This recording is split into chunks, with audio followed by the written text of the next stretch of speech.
La mujer con un espíritu de adivinación. En el corazón de la antigua Filipos sucedió un encuentro inesperado. Esta historia se encuentra en la Biblia, en el capítulo 16, en sus versículos del 16 hasta el versículo 40 del libro de los Hechos, el cual narra la historia de una mujer con un don sobrenatural, pero también con un oscuro trasfondo. La mujer de la que hablamos es conocida como la mujer con espíritu de adivinación. Su habilidad para predecir el futuro la había convertido en una figura notable en su comunidad, pero su don no era un regalo, sino una carga. Esta mujer, poseída por un espíritu de adivinación, era utilizada por sus amos para obtener ganancias.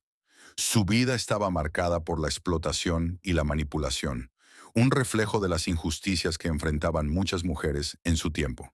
Fue en este contexto que Pablo y Silas llegaron a Filipos. Al ver a la mujer, ella comenzó a seguirlos, proclamando que eran siervos del Dios Altísimo. Aunque sus palabras eran ciertas, Pablo sintió que había algo más detrás de su proclamación. Después de varios días, Pablo, lleno de compasión y determinación, se volvió hacia ella y, en el nombre de Jesucristo, le ordenó que saliera el espíritu. En ese instante la mujer fue liberada de su opresión. La liberación de esta mujer no solo transformó su vida, sino que también tuvo un impacto significativo en la comunidad. Su historia es un poderoso recordatorio de que, a pesar de las circunstancias adversas, siempre hay esperanza y redención. Esta redención se encuentra en Jesucristo, nuestro libertador y salvador eterno. Reflexión. La historia de la mujer con espíritu de adivinación nos invita a reflexionar sobre el poder de la liberación y la importancia del nombre y la autoridad que tenemos los cristianos al creer en Jesucristo. Esta verdad acerca del nombre de Jesucristo se encuentra en la Biblia, en el Evangelio de San Marcos, capítulo 16, versículos del 14 hasta el 18, que dice de la siguiente manera: Finalmente se apareció a los 11 mismos, estando ellos sentados a la mesa, y les reprochó su incredulidad y dureza de corazón, porque no habían creído a los que le habían visto resucitado. Y les dijo: Id por todo el mundo y predicad el Evangelio a toda criatura. El que creyere y fuere bautizado será salvo, mas el que no creyere será condenado. Y estas señales seguirán a los que creen. En mi nombre echarán fuera demonios, hablarán nuevas lenguas, tomarán en las manos serpientes, y si bebieren cosa mortífera, no les hará daño. Sobre los enfermos pondrán sus manos y sanarán.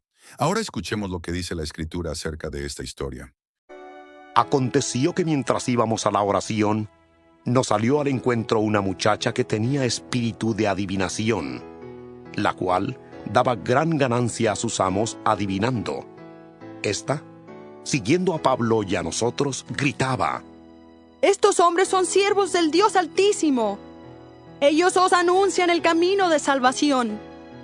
Esto lo hizo por muchos días, hasta que, desagradando a Pablo, se volvió él y dijo al espíritu: Te mando en el nombre de Jesucristo que salgas de ella. Y salió en aquella misma hora.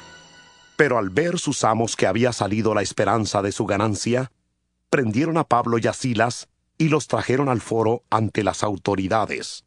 Los presentaron a los magistrados y dijeron: Estos hombres, siendo judíos, alborotan nuestra ciudad y enseñan costumbres que no nos es lícito recibir ni hacer, pues somos romanos. Entonces se agolpó el pueblo contra ellos, y los magistrados, rasgándoles las ropas, ordenaron azotarlos con varas. Después de haberlos azotado mucho, los echaron en la cárcel, mandando al carcelero que los guardara con seguridad, el cual, al recibir esta orden, los metió en el calabozo de más adentro y les aseguró los pies en el cepo. Pero a medianoche, orando Pablo y Silas, cantaban himnos a Dios, y los presos los oían. Entonces sobrevino de repente un gran terremoto, de tal manera que los cimientos de la cárcel se sacudían, y al instante se abrieron todas las puertas, y las cadenas de todos se soltaron. Se despertó el carcelero, y al ver abiertas las puertas de la cárcel, sacó la espada y se iba a matar, pensando que los presos habían huido. Pero Pablo le gritó. No te hagas ningún mal, pues todos estamos aquí. Él entonces pidió una luz, se precipitó adentro y, temblando, se postró a los pies de Pablo y de Silas. Lo sacó y les dijo. Señores, ¿qué debo hacer para ser salvo? Ellos dijeron. Cree en el Señor Jesucristo, y serás salvo tú y tu casa. Y le hablaron la palabra del Señor a él y a todos los que estaban en su casa. Él, tomándolos en aquella misma hora de la noche, les lavó las heridas, y enseguida se bautizó con todos los suyos. Luego los llevó a su casa, les puso la mesa, y se regocijó con toda su casa de haber creído a Dios.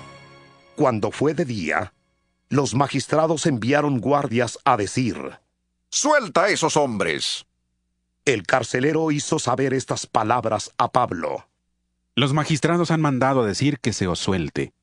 Así que ahora salid y marchaos en paz.